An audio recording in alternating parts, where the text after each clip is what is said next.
An earthquake and a hurricane may have delayed this day, but this is a day that would not be denied. For this day, we celebrate Dr. Martin Luther King Jr.'s return to the National Mall.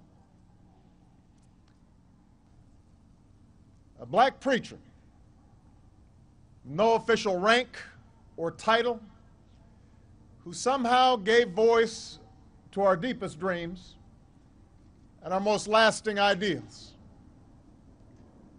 A man who stirred our conscience and thereby helped make our union more perfect.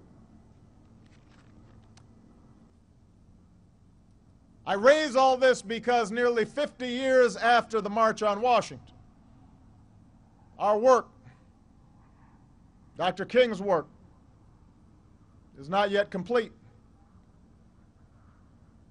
We gather here at a moment of great challenge and great change. In the first decade of this new century, we have been tested by war and by tragedy, by an economic crisis and its aftermath that has left millions out of work and poverty on the rise and millions more just struggling to get by. When confronting disappointment, Dr. King refused to accept what he called the isness of today. He kept pushing towards the oughtness of tomorrow.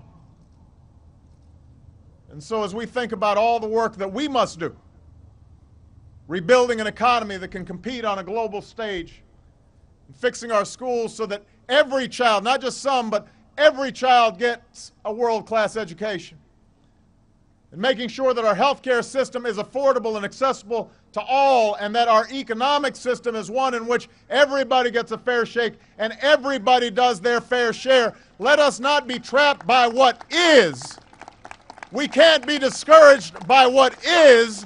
We've got to keep pushing for what ought to be, the America we ought to leave to our children, mindful that the hardships we face are nothing compared to those Dr. King and his fellow marchers faced 50 years ago.